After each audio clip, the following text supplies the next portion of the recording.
Antes de irme a dormir, por casualidad escuché una conversación extraña entre mi nuera y mi hijo. Después de Navidad, tienes que meter a esa vieja gorda en un asilo, ¿me oyes?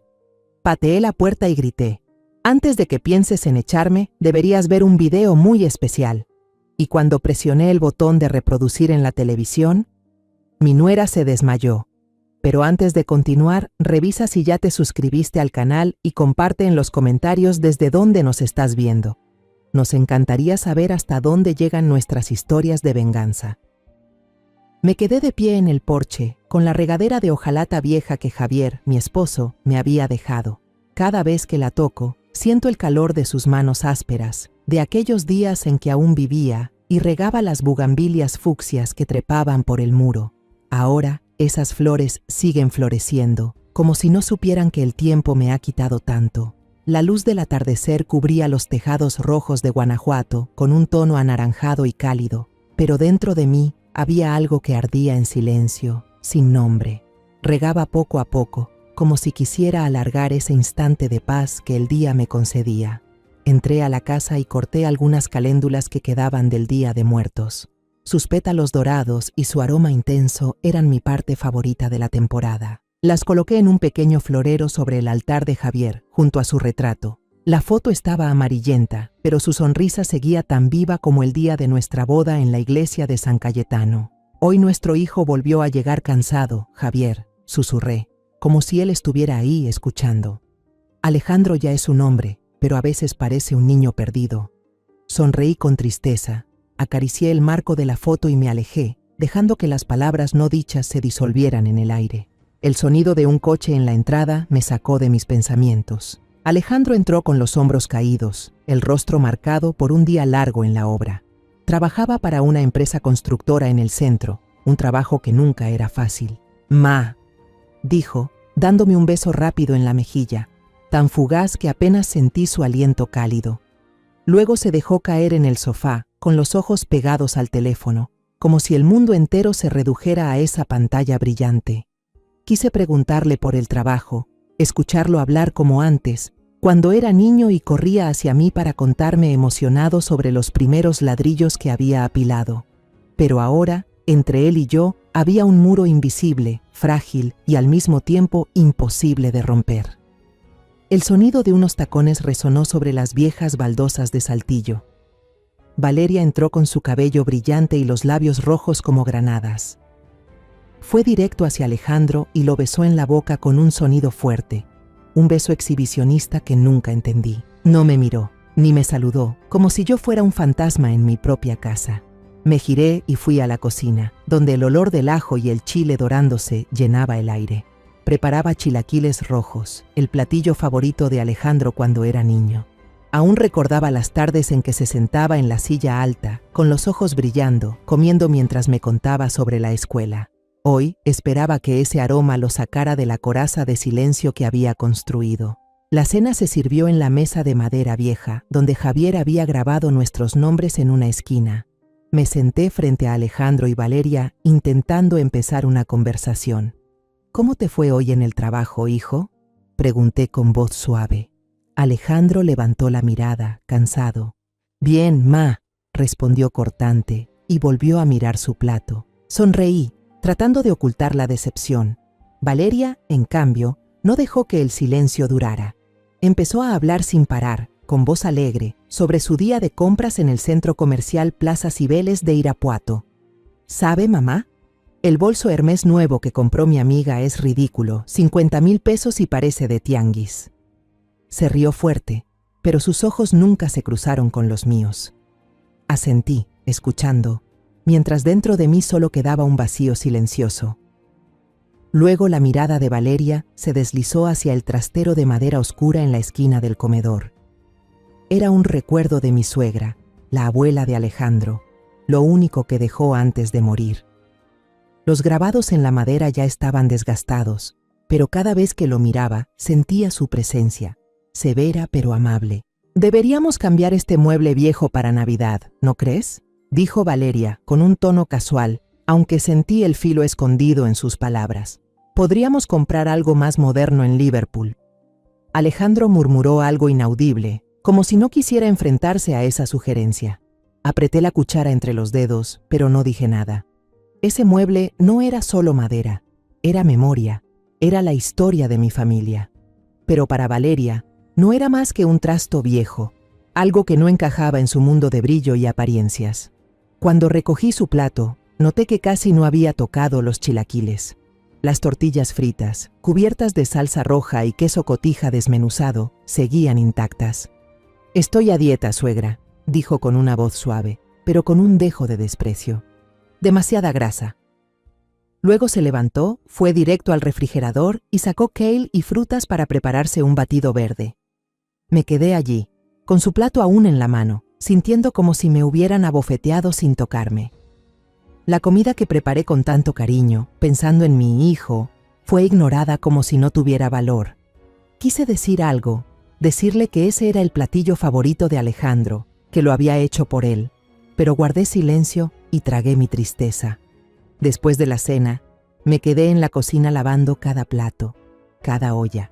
El agua tibia corría entre mis manos, pero no lograba disipar el frío que se colaba en mi pecho. Desde la sala se escuchaba el televisor y las risitas de Valeria. No oí la voz de Alejandro. Tal vez estaba, como siempre, en silencio, dejando que Valeria dominara el espacio de la casa. Me sequé las manos y salí de la cocina, con la intención de irme a mi habitación. Al pasar por la sala, vi a Alejandro recostado en el hombro de Valeria, con los ojos cerrados, como si estuviera agotado. Valeria seguía mirando su teléfono, los dedos moviéndose rápido sobre la pantalla, el rostro iluminado por la luz azul. No lo miraba, ni un gesto de ternura. Me quedé ahí solo unos segundos, pero fue suficiente para ver cuán pequeño y frágil se veía mi hijo en los brazos de esa mujer. Entré en mi habitación y cerré la puerta con cuidado, sin romper el silencio de la noche. Me acerqué a la ventana y observé las luces doradas de las casas en las colinas de Guanajuato. Brillaban como estrellas, como si me susurraran que todo estaría bien. Pero dentro de mí no estaba segura.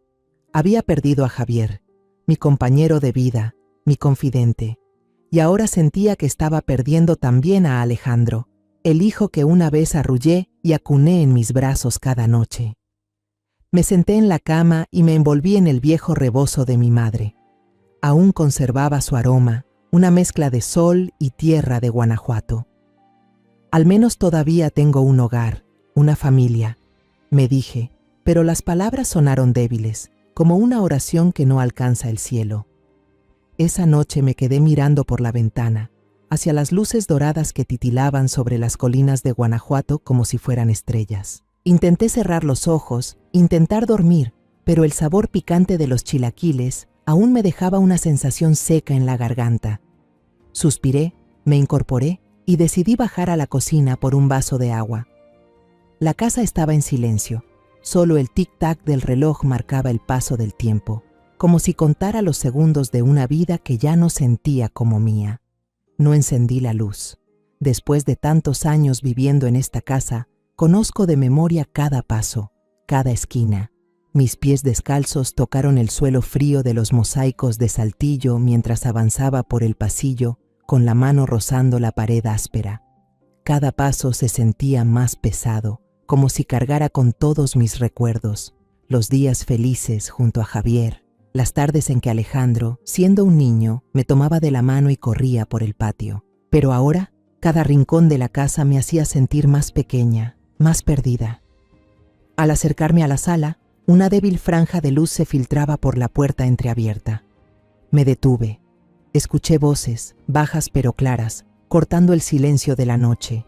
El tintineo del hielo dentro de una copa sonó, seguido por la voz de Valeria, baja, saliendo entre los dientes, sin el menor rastro de la dulzura que solía mostrarme.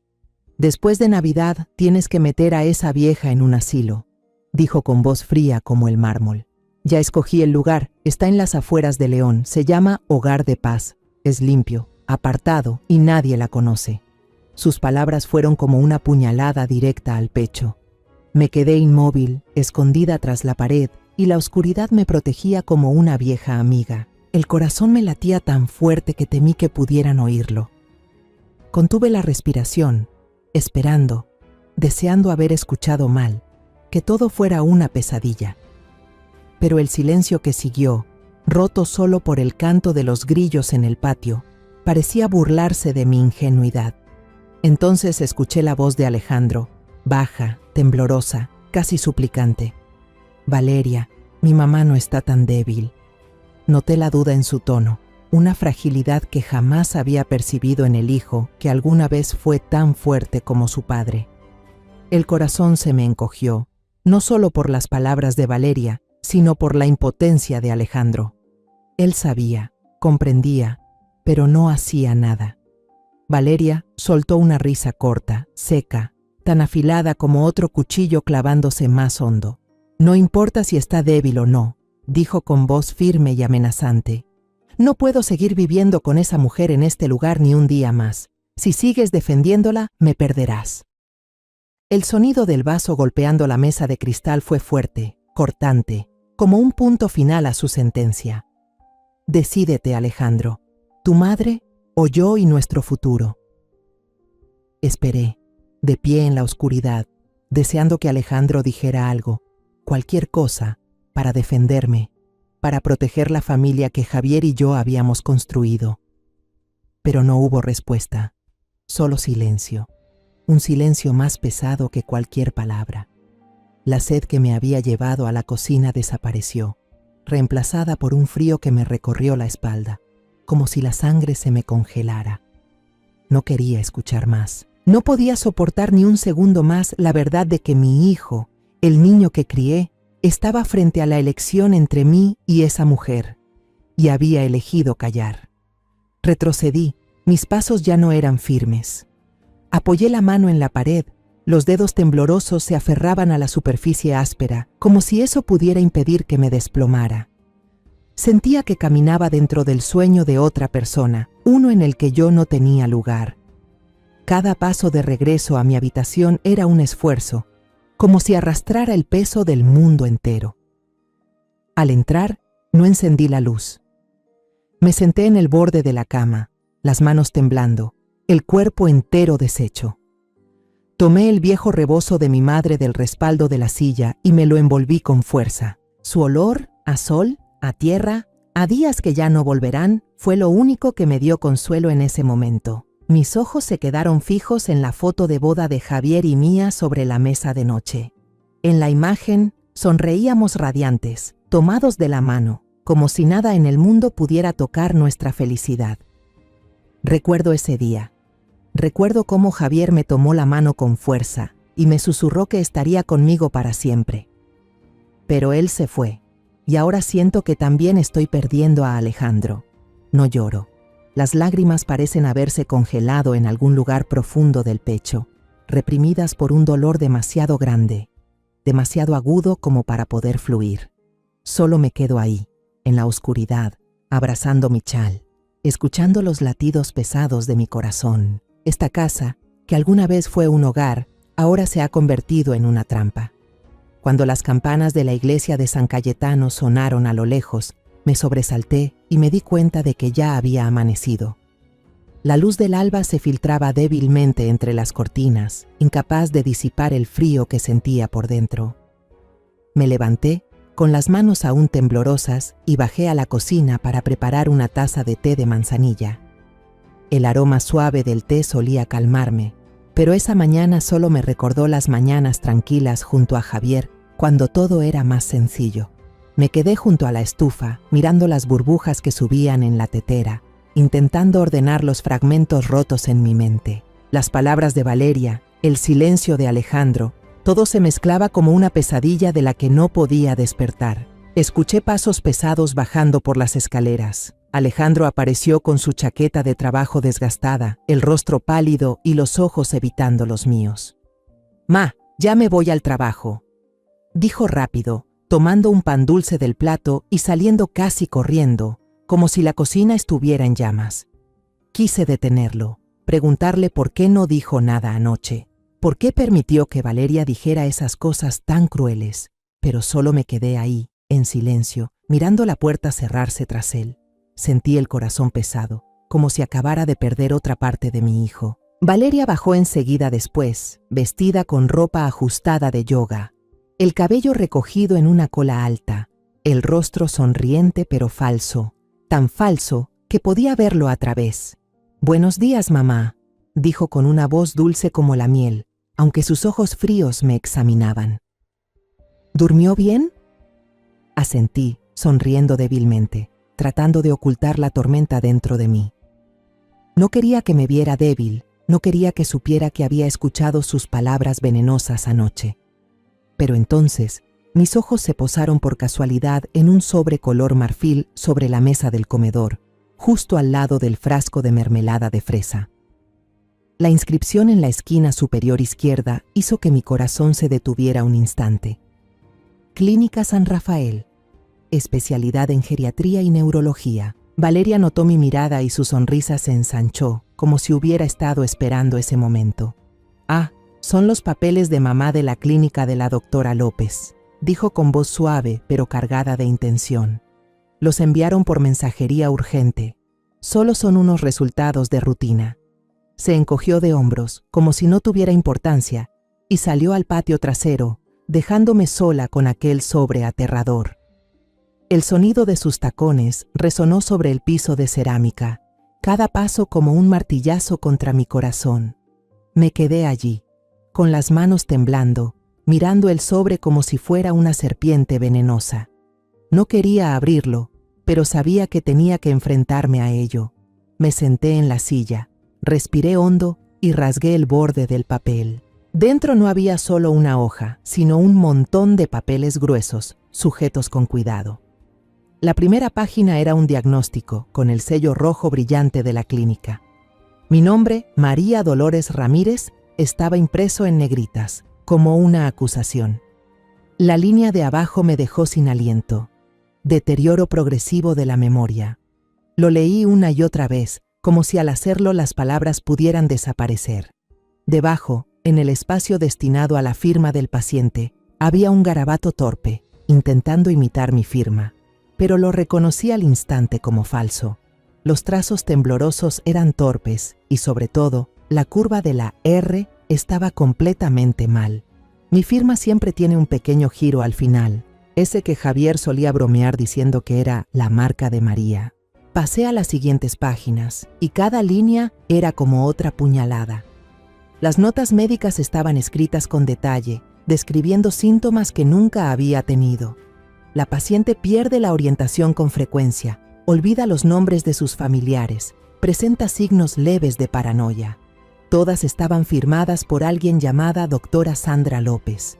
Nunca había conocido a esa doctora, nunca había pisado la clínica San Rafael. Pero esos papeles, con su sello rojo y sus palabras frías, intentaban convertir a la verdadera María en una mujer demente, una carga que debía ser enviada lejos de esta casa. Un pensamiento helado me atravesó la mente, como un rayo en medio de una tormenta. Me levanté, caminé rápido al baño y abrí el botiquín. Valeria había ordenado todo con una precisión sospechosa, los frascos alineados con perfección, como si fueran parte de una vitrina. Encontré el frasco de vitaminas para adultos mayores que ella me daba cada mañana. «Tómelas, mamá, le harán bien», solía decir, con una sonrisa dulce que ahora me parecía completamente falsa. Vertí unas cuantas pastillas en la palma de mi mano. Eran comprimidos pequeños, blancos, sin olor, sin sabor especial. Fruncí el ceño, tratando de recordar. Las vitaminas que solía comprarle a don Miguel en la farmacia del centro eran cápsulas amarillas, un poco más grandes, con un leve aroma a hierbas. Estas no eran las mismas. Tomé una de las pastillas, la envolví cuidadosamente en un pañuelo y la guardé en el bolsillo de mi delantal. Mi corazón latía con fuerza, no de miedo, sino por otra cosa. La sospecha ya no era solo una sombra. Necesitaba respuestas y sabía que tenía que actuar rápido. Llamé hacia el patio con voz tranquila, como si nada pasara. «Valeria, voy al mercado a comprar unas verduras para el almuerzo, ¿sí?»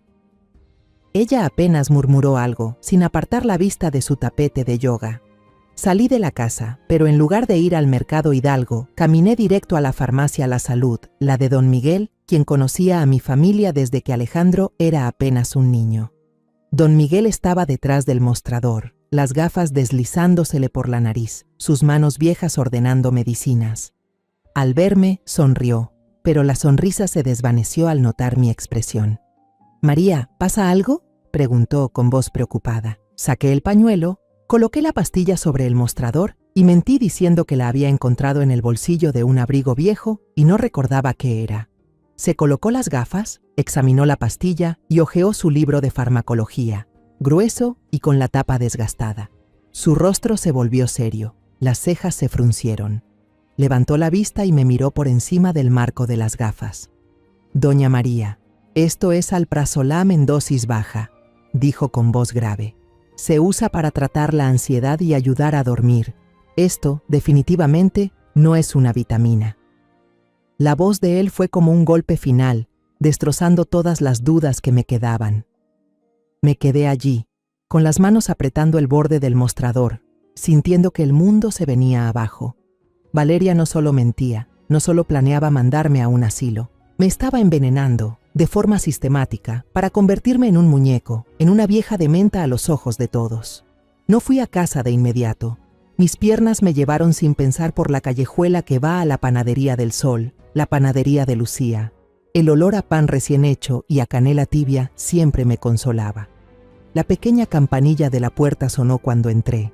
El aroma a canela y azúcar moreno flotaba en el aire, calmando en parte mi pecho apretado. Lucía estaba detrás del mostrador, las mangas remangadas, la cara con motas de harina, amasando una gran masa con manos fuertes. Levantó la mirada, su sonrisa conocida apareció y se apagó al instante al ver mi cara. «¿María? ¿Qué te pasa?», preguntó con voz preocupada. «Pareces haber visto un fantasma». Sin esperar a que respondiera, se limpió las manos con el delantal, salió del mostrador y me arrastró al cuarto pequeño detrás de la tienda, donde las bolsas de harina estaban apiladas y una mesa rústica de madera quedaba sola. Cerró la puerta, como si quisiera levantar un muro entre nosotras y el mundo, y me ofreció un vaso de agua. Estaba frío, pero no lo bebí de inmediato. Solo lo apreté como si fuera lo único que me sostuviera. No pude decir nada. El pecho me oprimía.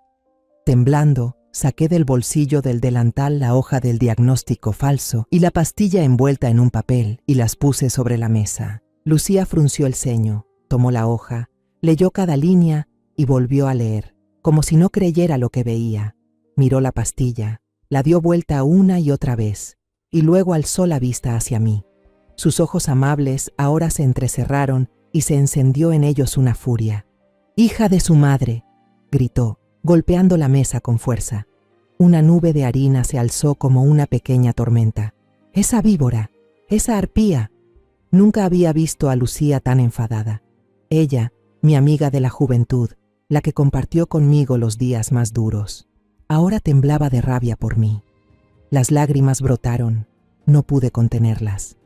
Conté todo, desde los susurros venenosos de Valeria aquella noche, hasta el silencio de Alejandro, y por último la pastilla que don Miguel identificó como alprazolam. Cada palabra desgarraba mi corazón, pero también me permitía soltar el miedo que me había aprisionado. Lucía escuchó sin interrumpir, aunque apretaba los bordes de la mesa como si quisiera partirla. Cuando terminé, se levantó, se acercó y me abrazó. Me apoyé en su hombro y lloré como una niña. Las lágrimas empaparon su delantal manchado de harina. Ella me acarició la espalda con suavidad, sin decir consignas vacías. Lucía no es de esas. Pasados unos minutos, me sostuvo del hombro, me miró a los ojos y su voz se endureció. «Escucha, María, ahora no es momento de llorar. Llorar es lo que esa víbora quiere que hagas. Ahora es momento de pelear».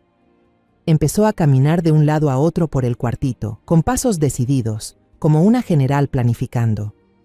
«Quiere demostrar que estás loca, ¿verdad?», dijo con determinación. «Pues se lo vamos a demostrar. Vas a jugar su juego, pero a tu manera». Se detuvo, y una idea brilló en sus ojos, iluminando su rostro. «Mi nieto Mateo trabaja con tecnología. Puede conseguir las cámaras más pequeñas, esas que se esconden en un jarrón de Talavera o detrás del marco de una foto de Javier. Nadie sospecharía nada. La miré, un poco sorprendida, pero en mi interior empezó a encenderse una chispa de esperanza. Lucía se sentó frente a mí y me tomó las manos. «Vamos a reunir pruebas», continuó con una voz firme como una roca. «Vas a fingir, María. Vas a convertirte en la anciana confundida que ella quiere que seas. Vas a olvidar su nombre, olvidar el camino al mercado, olvidar las cosas pequeñas. Déjala sentirse segura, déjala bajar la guardia, déjala caer en la trampa que ella misma preparó para ti». La escuchaba con el corazón latiendo con fuerza, no por miedo, sino por emoción. La idea, aunque atrevida y peligrosa, me hacía sentir que ya no era una víctima impotente. Yo podía hacerlo. Podía recuperar mi vida. Lucía se levantó y me sirvió una taza de café de olla caliente de una vieja tetera de cobre. El aroma a canela y piloncillo se esparció, cálido, como un recordatorio de tiempos mejores. «Tómalo», dijo, empujando la taza hacia mí. «Tómalo para entrar en calor y recuperar fuerzas. Desde ahora ya no estás sola». Tomé la taza. El calor se extendió por mis dedos fríos. Por primera vez en 2 días, sentí una chispa de esperanza, pequeña pero intensa, como una llama titilante en la oscuridad. Probé un sorbo. El sabor dulce del piloncillo y el toque picante de la canela me devolvieron energía. Miré a Lucía, la amiga que había estado a mi lado en tantas tormentas, y supe que esto ya no era solo mi miedo. Ahora era nuestra lucha. A la mañana siguiente, Mateo, el nieto de Lucía, apareció en la puerta de mi casa. Era un joven ágil, con una chaqueta de mezclilla y una caja de herramientas vieja en la mano. Parecía un electricista cualquiera. «Tía Lucía me pidió venir a revisar el cableado, doña María», dijo lo bastante alto para que Valeria lo oyera desde el patio. «En Navidad hay mucha gente, y es fácil que se produzca un cortocircuito». Valeria, ocupada con una llamada telefónica afuera, apenas lo miró y le hizo una seña con la mano para que pasara. Lo conduje a la sala, con el corazón latiendo fuerte, pero mantuve una sonrisa amable, como si solo recibiera a un trabajador más. Mientras Valeria seguía hablando por teléfono, Mateo abrió rápidamente la caja de herramientas y sacó una diminuta cámara, no más grande que una moneda. Eligió una figura de cerámica con forma de calavera colorida que estaba en el estante, un recuerdo que había comprado años atrás en un mercado de San Miguel de Allende. Con unos movimientos hábiles, escondió la cámara en la cuenca del ojo de la calavera, asegurándose de que fuera completamente invisible. «Abra esta aplicación en su teléfono», susurró Mateo, entregándome un celular viejo suyo. «El video se transmitirá en directo y podrá verlo cuando quiera». Asentí, intentando ocultar mi nerviosismo. Cuando Mateo se fue, miré la calavera y sentí que me guiñaba un ojo, como si fuera una cómplice secreta. Mi actuación comenzó durante el almuerzo de ese día.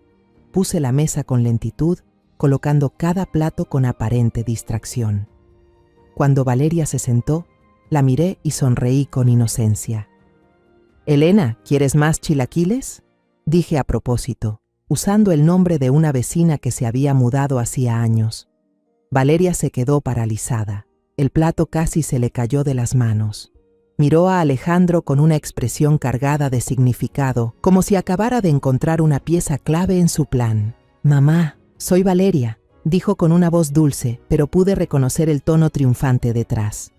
Alejandro bajó la cabeza, en silencio, sirviéndose más comida. Fingí estar confundida y murmuré: «Ay, perdón, me equivoqué». Pero en mi interior sabía que acababa de hacer mi primer movimiento. Unos días después, seguí con la farsa. Esa mañana estaba en la cocina, preparando café como siempre. Valeria estaba sentada en la mesa, revisando su tableta. Abrí a propósito el frasco de azúcar, pero en lugar de echar azúcar, puse una cucharada de sal y luego lo volví a dejar en su sitio. Cuando Valeria preparó su café y dio un sorbo, tosió con fuerza, escupiendo todo sobre la mesa. «Dios mío, mamá», gritó con la cara roja. «¿Quiere matarme? ¿Qué le puso al azúcar?».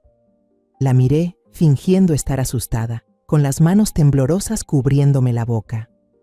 Ay, yo no sé. Pensé que era azúcar. Vi cómo sacaba el teléfono a escondidas y le tomaba una foto al frasco con sal, con una mirada de satisfacción en los ojos. Alejandro entró, vio la escena y noté cómo sus hombros se hundían, como si cargara con un peso más. Seguí empujando la farsa un poco más. Una mañana, sin querer, guardé el control remoto del televisor en el refrigerador, justo al lado del frasco de mermelada de fresa. Cuando Alejandro lo buscó por todas partes y no lo encontró, fingí estar confundida. ¿Dónde lo habré dejado? Juraría que estaba en la mesa. Él suspiró, abrió el refrigerador para sacar agua y se quedó helado al ver el control ahí. «Mamá, ¿por qué está esto aquí?», preguntó con la voz cansada. Solo negué con la cabeza, mirando al suelo, como si ni yo lo entendiera. Pero por dentro me dolía. Cada vez que veía el sufrimiento en el rostro de Alejandro, quería detenerme, abrazarlo y decirle que todo era mentira. Pero no podía. Tenía que seguir, por él, por nuestra familia. Una tarde dejé olvidada mi cartera en la panadería de Lucía. Alejandro tuvo que ir en auto a buscarla, y cuando regresó, me miró con preocupación y frustración. «Mamá, tiene que tener más cuidado», dijo con una voz baja pero cargada de peso. Valeria estaba a su lado, suspirando con satisfacción, como si cada error mío fuera una victoria para ella. Asentí, murmurando disculpas, pero en mi interior sabía que estaba en el camino correcto. Cuanto más creyera Valeria que yo estaba perdiendo la cabeza, más bajaría la guardia, y eso era exactamente lo que necesitaba. Un día, mientras ayudaba a Valeria a limpiar la sala, accidentalmente rompí un plato de talavera que ella adoraba. El sonido seco del golpe llenó la habitación y me quedé inmóvil, fingiendo pánico, con las manos en la cara. «Ay, lo siento, no fue mi intención». Valeria se agachó a recoger los pedazos, pero en lugar de gritarme, sonrió con una dulzura que daba escalofríos. «No se preocupe, mamá, solo es un plato, no pasa nada». La miré, reconociendo la falsedad en cada palabra, y supe que estaba guardando ese momento en su mente como otra prueba para su plan.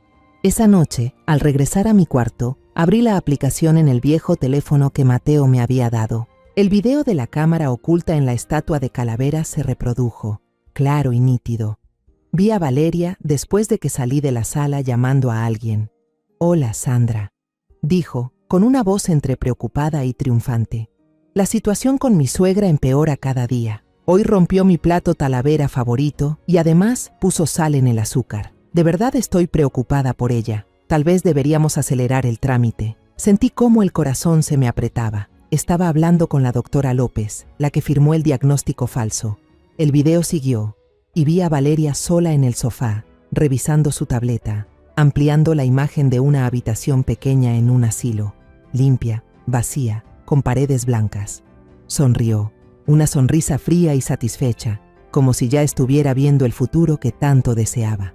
Apagué el teléfono y me quedé sentada en la oscuridad, sintiendo como si alguien me estuviera apretando el corazón.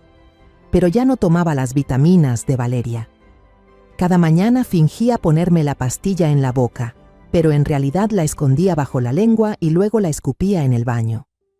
La lucidez volvió a mí, y con ella, la capacidad de seguir actuando, aunque también me hizo sentir el dolor con más claridad. Cada día tenía que enfrentar la mirada triunfante de Valeria, el silencio dolido de Alejandro, y cada día me repetía que lo hacía por mi hijo, por la familia que Javier y yo habíamos construido. Pero aquel viernes por la noche, cuando el teléfono sonó y la voz apurada de Lucía se escuchó al otro lado, supe que mi papel estaba por entrar en un nuevo acto, más oscuro que los anteriores. «María, estoy cerca de la vieja mina La Valenciana, entregando unos pasteles para una fiesta», susurró Lucía por el teléfono, con una voz baja pero llena de tensión. «¿Adivina a quién acabo de ver?». Se me apretó el pecho, como si ya conociera la respuesta. «¿A quién?», pregunté, tratando de sonar tranquila, aunque mi mano temblaba al sostener el teléfono. «A tu adorada nuerita», respondió Lucía con desprecio. «Está en un bar llamado La Sirena Roja, un sitio que da muy mala espina. No está sola, María. Está riéndose como loca con un tipo más joven, guapo, de esos que viven de las mujeres». Él le tomaba la mano sobre la mesa, como si quisieran que todo el mundo supiera que están juntos.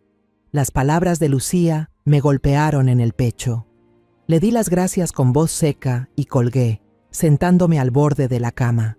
Sentía el pecho pesado, no solo por la traición de Valeria hacia mí, sino también hacia Alejandro, el hijo que amaba más que a mi propia vida. Ya sabía que era cruel, que quería meterme en un asilo, pero ahora comprendía que su plan era más profundo. No solo quería quitarme mi casa, sino también destruir la vida de mi hijo. Me quedé allí, en la oscuridad, sintiendo que el mundo se derrumbaba, mientras una furia helada empezaba a hervir dentro de mí, más fuerte que cualquier miedo. El domingo siguiente, nos sentamos todos a la mesa para almorzar, una comida tranquila pero asfixiante. Valeria hablaba sin parar, como siempre, sobre sus planes de compras, sobre unos zapatos que había visto en el centro comercial. Alejandro solo asentía, con la mirada fija en el plato, como si quisiera desaparecer del mundo. Yo me mantenía en mi papel de madre dulce, sirviendo la comida en silencio, pero en mi cabeza no dejaba de repetir las palabras de Lucía. Cuando terminamos de comer, Valeria se levantó diciendo que necesitaba bañarse para salir a ver a una amiga. «Voy a ver a Sofía. Seguro vuelvo tarde», dijo con voz suave, pero yo pude notar la falsedad en ella. Dejó el teléfono cargando en la encimera de la cocina y entró al baño. Enseguida se oyó el sonido del agua corriendo. Me quedé lavando verduras para la cena, tratando de no mirar hacia el teléfono. Pero entonces, la pantalla se encendió y una notificación apareció claramente en la pantalla bloqueada. No fue mi intención leerla, pero las palabras parecían saltar directo a mis ojos, imposibles de ignorar. Remitente, Diego. Mensaje. Mi amor, después de vender la casa tendrás el dinero. Nos iremos a Texas. Te extraño. Mis manos, empapadas de agua, empezaron a temblar. Sentí que la sangre me hervía, pero al mismo tiempo una calma fría se apoderó de mí. Me limpié las manos en el delantal, saqué mi viejo teléfono del bolsillo y con los dedos torpes abrí la cámara y tomé una foto de la pantalla del teléfono de Valeria. La imagen quedó un poco borrosa, pero el mensaje se podía leer perfectamente. Guardé el teléfono justo cuando el ruido del agua se detuvo en el baño. Mi corazón latía con fuerza, como si acabara de cometer un crimen. Volví al fregadero y seguí lavando las verduras, pero en mi cabeza todas las piezas encajaron. El asilo, el diagnóstico falso, las pastillas tranquilizantes y ahora un amante llamado Diego. Valeria no solo quería mandarme al asilo para quedarse con la casa. Ella quería venderla, llevarse todo el dinero y huir con ese hombre. Alejandro, mi hijo, por quien sacrifiqué toda la vida, no era más que una ficha en su plan. Me quedé ahí, con el agua corriendo entre las manos, pero no sentía nada salvo una rabia helada, como el viento invernal que sopla por las calles empedradas de Guanajuato. Pensé en Alejandro, en sus ojos cansados, en la forma en que evitaba mirarme cada vez que Valeria decía algo cruel. Él sabía, estoy segura de que lo sabía, que ella no era buena, pero era demasiado débil, demasiado enredado en la red que Valeria había tejido. Quería correr hacia él, sacudirlo, gritarle que lo estaban engañando, que la mujer que amaba no solo me traicionaba a mí, sino que lo traicionaba a él también. Pero no pude. Mi obra no había terminado. Necesitaba más pruebas, más tiempo, para asegurarme de que cuando diera el golpe final a Valeria no le quedara salida. Esa noche, cuando Valeria volvió, sonreía como si no pasara nada. Me contó, con naturalidad, sobre el encuentro con Sofía y otras historias sin importancia. Me senté frente a ella. Asentí, sonreí, pero por dentro solo quería gritar, exponerla allí mismo. Alejandro se sentó a su lado, silencioso como una sombra, y me dolía su debilidad. Pero ya no era una vieja frágil que se defendía, era una madre traicionada, y mi rabia no era solo contra Valeria, también era por el amor que siento por mi hijo. Miré la foto de boda mía y de Javier sobre la mesa, y en ese instante sentí como si él estuviera aquí, susurrándome que soy lo bastante fuerte para enfrentar todo. Me acosté, abracé el rebozo Sentí su calor como un recordatorio de los días pasados. Mi obra estaba por llegar a su fin y yo sería la que escribiría el guión del acto final. Se acercaba la Navidad y sentí que sería el escenario final de la obra que había interpretado estas últimas semanas. La casa estaba engalanada para la Nochebuena. Cintas de luces parpadeantes colgaban en la sala, dando una luz dorada y cálida, pero para mí no eran más que utilería en un escenario a punto de derrumbarse. Valeria había puesto un árbol grande en la esquina. El olor del pino artificial me golpeó, recordándome aquellas Navidades de antes, cuando Javier cortaba un árbol de verdad y Alejandro saltaba de alegría. Ahora, ese árbol solo me hacía sentir extraña, como la misma casa que una vez llamé hogar. Valeria invitó a un par de matrimonios amigos a la fiesta, gente adinerada con ropa brillante y sonrisas relucientes. Cuando me presentó, con voz dulce pero llena de segundas intenciones. Esta es mi suegra, la señora María. Últimamente su salud no anda muy bien. Vi las miradas compasivas pasar sobre mí, como si yo fuera un objeto frágil a punto de desecharse. Sonreí, asentí, hice el papel de la anciana amable, un poco desorientada, pero por dentro contaba los segundos hasta el momento decisivo. Llevaba puesto el vestido de terciopelo color vino que Javier me había regalado en una Navidad de hace muchos años. El vestido aún me quedaba bien, se ajustaba a mi cuerpo como una especie de armadura invisible. Cuando me lo pongo, siento que Javier está conmigo, susurrándome que soy lo bastante fuerte para enfrentarme a todo. Entré a la sala, pasando la mano suavemente por el trastero de mi suegra, ese mueble que guarda los recuerdos de mi familia. Valeria alguna vez quiso reemplazarlo por algo más moderno, pero hoy seguía allí, firme, como mi propia determinación.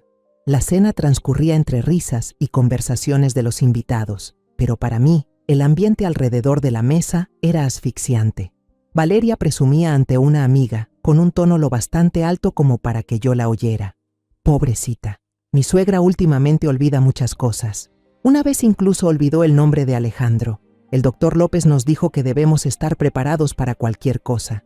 Me quedé sentada, apretando con fuerza la servilleta, fingiendo no escuchar, pero cada palabra suya era una puñalada en el pecho. Alejandro estaba a mi lado, sirviéndome comida en el plato en silencio, pero no se atrevía a mirarme a los ojos, ni tampoco a mirar a su esposa.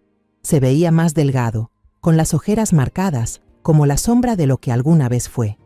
Quise tomarle la mano, decirle que lo sabía todo, que estaba luchando por él, pero solo sonreí, siguiendo con mi actuación.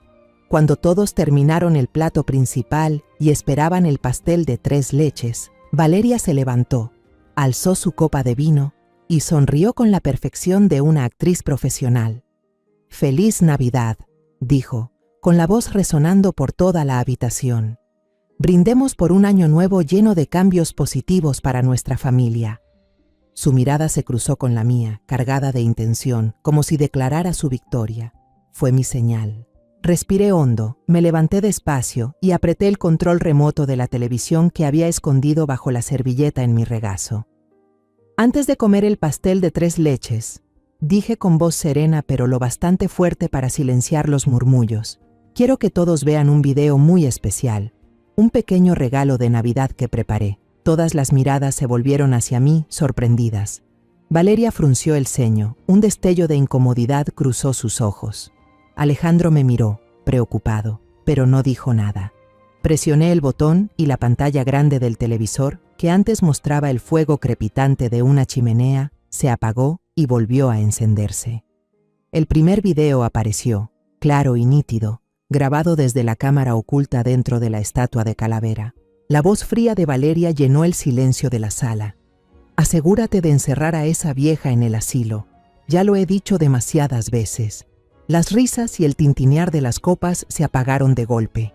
Todas las miradas se dirigieron del televisor a Valeria, que se había quedado paralizada, el rostro pálido como si la sangre la hubiera abandonado. No me detuve. Presioné el siguiente botón y en la pantalla apareció la foto que tomé del mensaje de Diego. «Mi amor, cuando vendamos la casa tendrás el dinero. Nos iremos a Texas». Un suave ay escapó de una de las invitadas, rompiendo el silencio.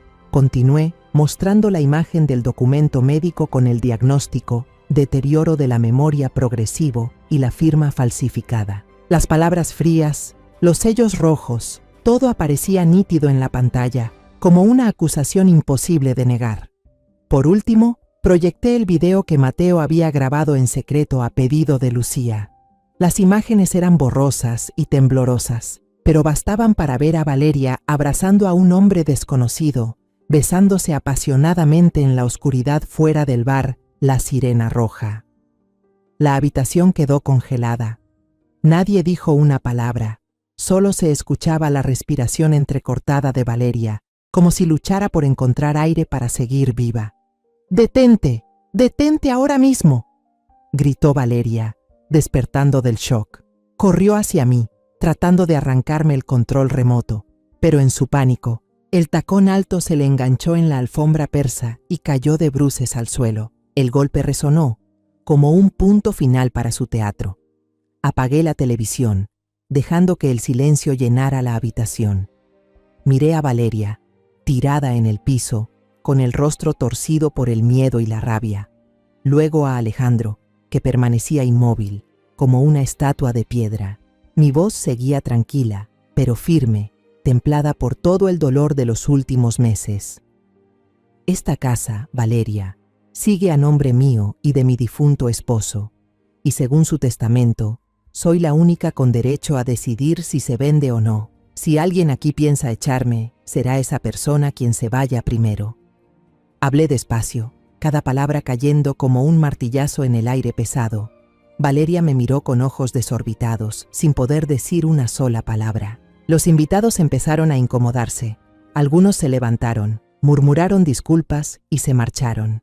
Me quedé ahí, con mi vestido de terciopelo rojo, sintiendo como si Javier estuviera a mi lado, tomándome la mano, dándome fuerza. En poco tiempo, el salón quedó solo con nosotros tres. Ese silencio era más denso que cualquier grito, como una niebla espesa que oprimía el pecho. No dije nada más. Simplemente caminé hacia mi habitación.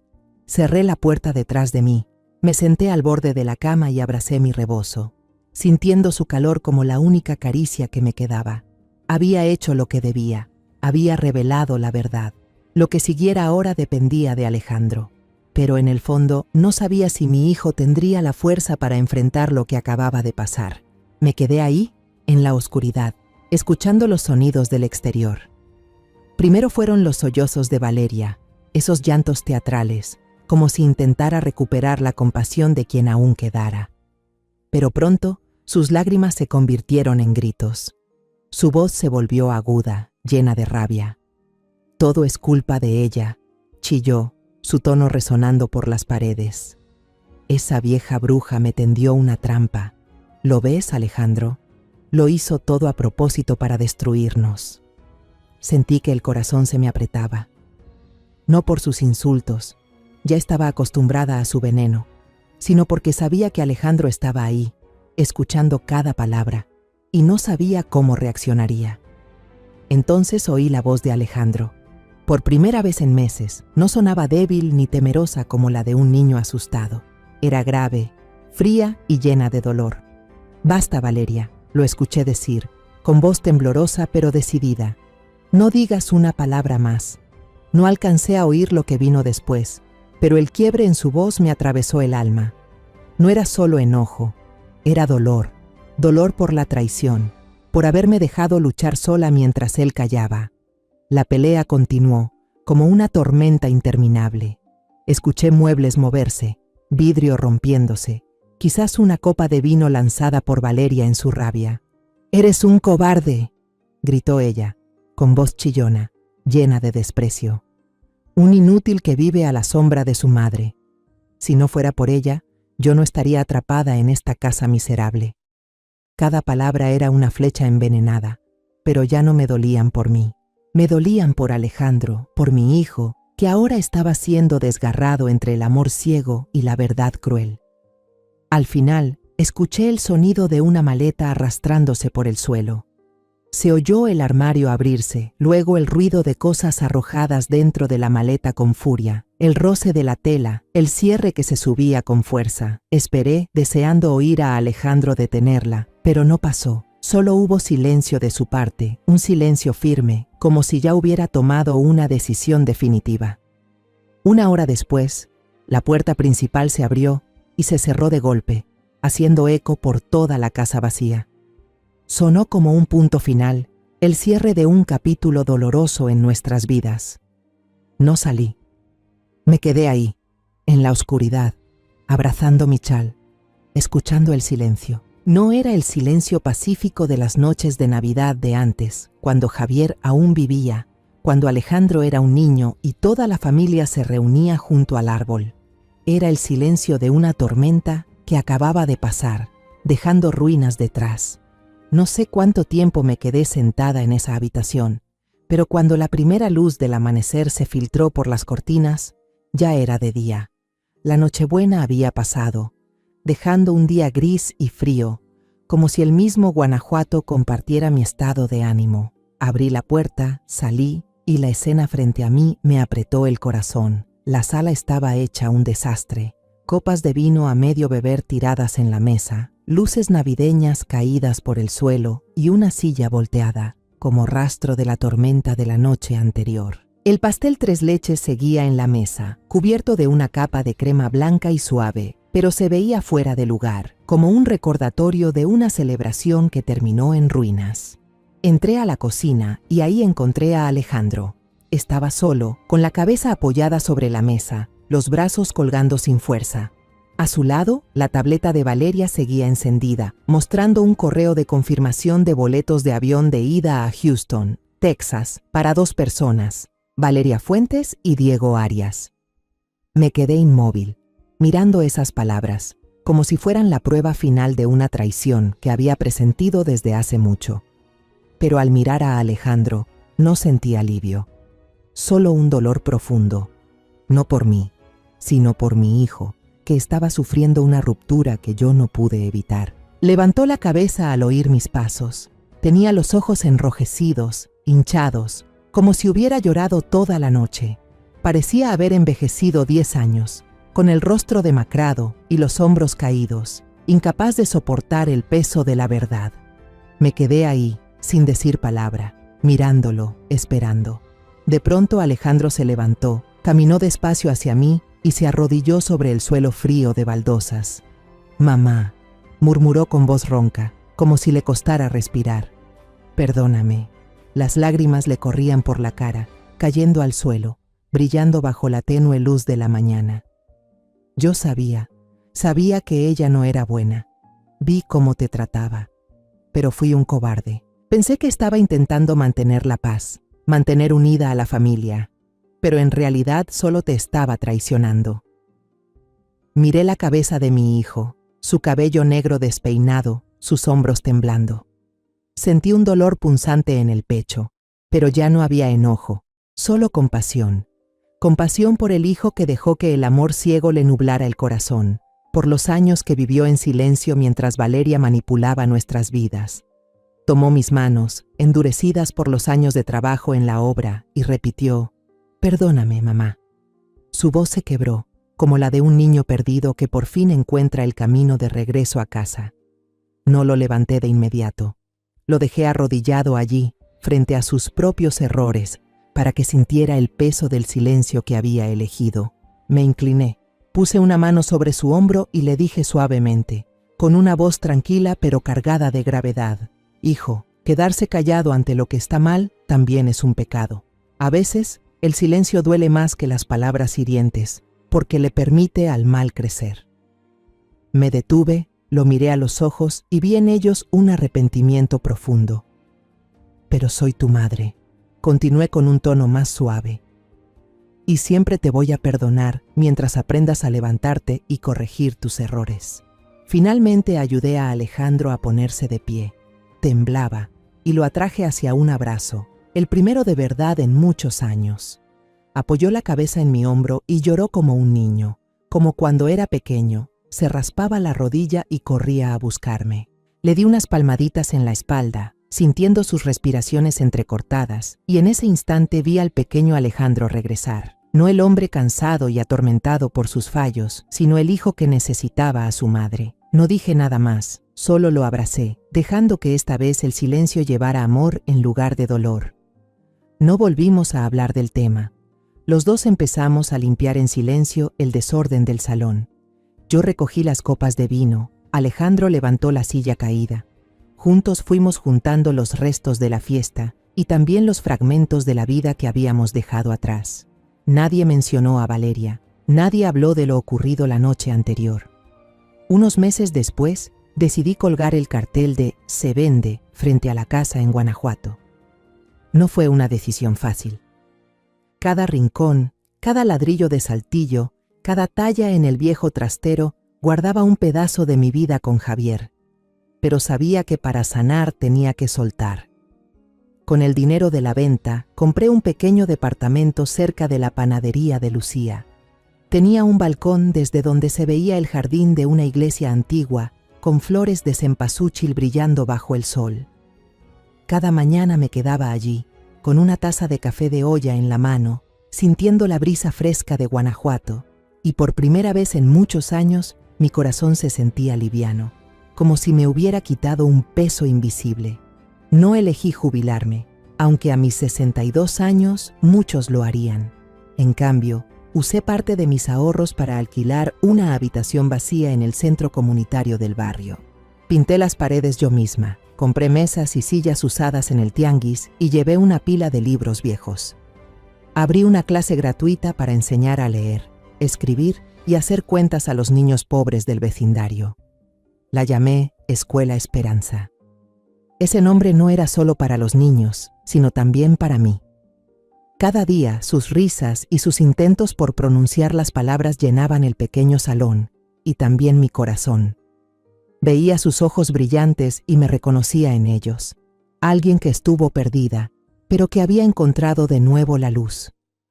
Alejandro no vivía conmigo. Rentó un cuarto pequeño cerca de la obra donde trabajaba, y se esforzaba más que nunca. Lo veía intentar, no solo por ganarse la vida, sino por reencontrarse consigo mismo. Cada domingo venía a verme, sin regalos ni palabras adornadas, solo con historias simples sobre su trabajo, sus nuevos amigos, las cosas que iba aprendiendo.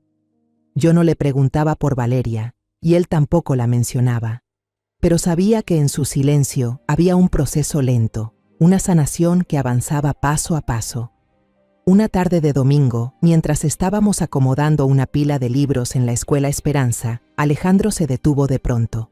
Me miró, y sus ojos, que antes estaban vacíos, brillaron con un poco de determinación. Luego se acercó y me abrazó fuerte, un abrazo cálido, firme, como si intentara transmitirme todo lo que sentía. «Mamá», dijo con voz grave pero segura, «estoy aprendiendo de nuevo a ser el hombre que tú me enseñaste a ser. No necesito a nadie más, solo a mí mismo y a ti». Sonreí sintiendo una calidez real, no fingida, por primera vez después de tantos años fríos. Le acaricié suavemente el cabello, ahora salpicado de algunas canas, y no dije nada, solo dejé que ese momento durara.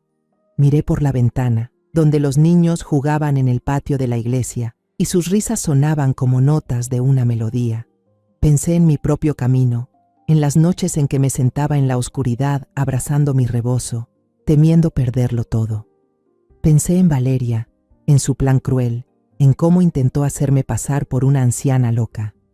Escuché por ahí, de un conocido, que ella estaba teniendo problemas en Texas, que Diego la había dejado después de gastarse todo el dinero que se llevó, pero esa historia ya no me importaba. No me daba alegría ni tristeza. Era solo una pieza del pasado, ahora lejana. Volví a mirar a Alejandro. Lo vi acomodando los libros en el estante con cuidado, como si cada uno fuera un ladrillo para reconstruir su vida. Me acerqué, le puse la mano en el hombro y le dije con voz tranquila: «Hijo, Dios no castiga a los malos de inmediato. Les deja vivir lo suficiente para que se den cuenta de todo lo que han perdido».